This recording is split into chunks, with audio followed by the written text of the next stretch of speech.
Hello ladies and gentlemen, this is Malikicowtipper, and I'm going to bring you a second late night cast. Hopefully these games come up relatively quickly on YouTube right after another, and I hope you enjoy this one. This is a real nice, short, quick game, and kind of fun. I talked a little bit about it in my other video, so if you watch the other video, you might know what's happening here, and that might upset you, but if you haven't watched it, you should go and watch it. And always make sure to subscribe, like your videos, that keeps your casters going, and I'm going to do this anyway. If you don't like or subscribe, please like or subscribe. No, but realistically, I do this because it's fun. I like to go back and watch my own games. I like to hear, the sound of myself talk, and realistically, I feel I can learn, hopefully, just as much from watching my replays as you guys can, too. So, the map is Teldarim, Eltir, LE. I believe I'm pronouncing it incorrectly. So, basics first. As far as I'm concerned, you need to get your scout off very, very early in this map, just because it's a relatively big map, and depending on, right here, this is the first non-Terran. The other night when I was playing, I think I played 10 games, and 7 or 8 out of the 10 were against Terran opponents, which just got to be nauseating after a while. It just felt like I was fighting the same game over and over again. And I think at least 3 of the games of those were on Daybreak, which is just ridiculous.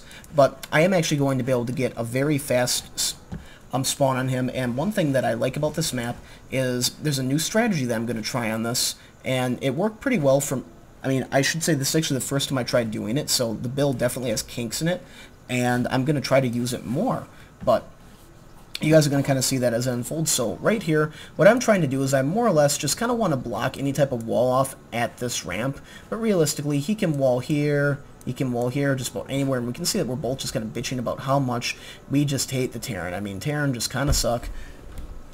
And, oh, nope, shoot. Forge first. So realistically, when I see a Forge first opening the map like this, it tells me a couple things. There's a lot of space here, there's a lot of space here, there's space here, there's a lot of places that you can be cannoned from, which is not fun at all. That's just one of the worst ways in the world to lose a game. So we're going to bring up the names tab, we're going to bring up not the pause tab, that's lame. I'm going to bring up the production tab right here. You can see that I have decided to go for a fast expand, and to me this more or less means I just need to keep a good eye on my minimap. You can see that my drone is getting chased around, this probe is just probing away at him like a boss. No, not really.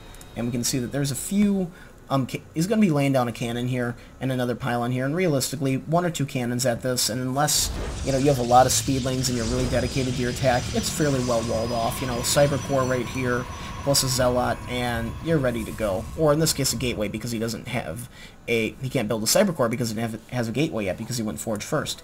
Anyway, so if we check this out, I'm getting my pool down, I have another overlord coming in, and what I'm going to do is I'm going to send that overlord basically straight from my base right over here, because the plan is to go fast Hydra, Knight a Swarm into the base, and then apply a lot of backwards pressure, and using some Lings as meat shields.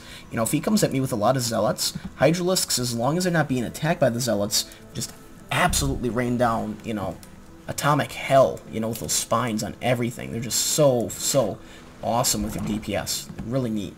So, check this out. The key to this build, realistically, is you need to get your economy going very quickly, you need to get the lair tech quickly, and you need to get a lot of gas. Hydralisks, if you think about producing Hydralisks, they cost double the gas as roaches. You can effectively do mass roach off of 2 gases. You almost need 4 gases to effectively do mass Hydra, because every Hydra costs double the amount of gas and 25% more minerals. So when you do this push, you don't want to go in, I'd say, with anything less than 6 or 7 Hydras, but you don't want to wait too much longer, because if you wait until you have maybe, say, 15 Hydras, you might find that you get into his base and he just has too many forces, and you can feel comfortable doing a build like this when you see this type of action going on from your Protoss. Fast expand, forge first, and realistically speaking, if the Cyber Core is just going down right now, Warp Gates are a good 3+ minutes away. He's not going to have a large standing army, because he's not really expecting any type of aggression. If you Protoss play this type of game against Zerg,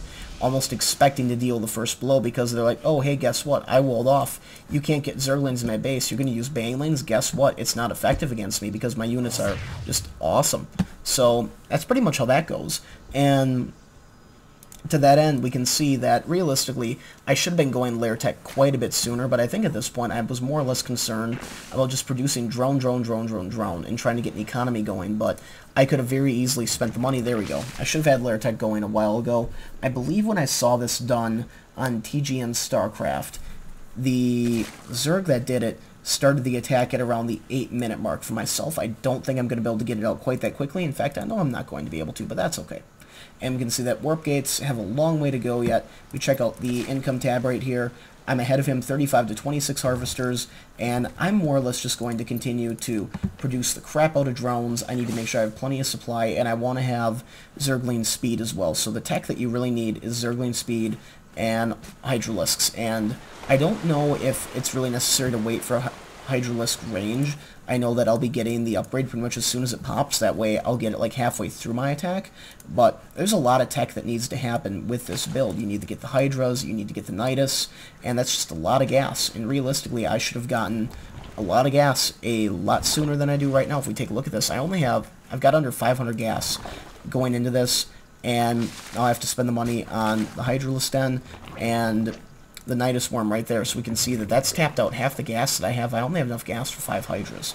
And I have some Lings out here because I am fearful that he'll try to push out with an attack from the front, and that's kind of one of those things where once these warp gates are done, you know, I can almost expect an attack any minute at this point. So for me, if I'm going to do this build against maybe a little bit more of an aggressive Protoss, I need to get the build a little bit more nailed down and try to get it done quicker as well, because this isn't even a very fast warp gate push. But that's because of the fast expand. You know, there's a lot of things that get delayed. You can actually see that he's going for a robo facility, so he's probably going for a timing attack of 1 or 2 Immortals, is getting an Observer out, but that's going to come out a little bit too late. It's not going to, you know, allow him to see what I'm doing in time. And if we take a look at this, right now I'm producing 5 Hydralisks, I'm producing more drones, and I'm getting group spines, which is actually a pretty quick upgrade. I didn't realize how fast that was. He's actually getting ground armor level 1. And I still, you know, really should be fearful of some type of front push from him right now, because he realistically has it in his capability to do it, but he's waiting for 1 or 2 Immortals, and they're slow, so I should be just fine.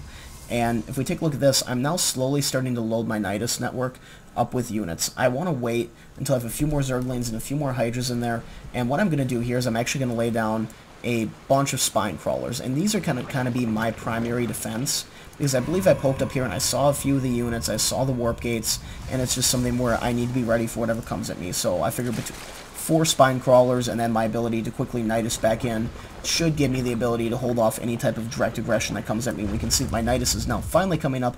10 minutes in the game, the moment that we've all been waiting for to see if this happens. So we take a look at Thrawst right here. We're going to watch his camera for a second.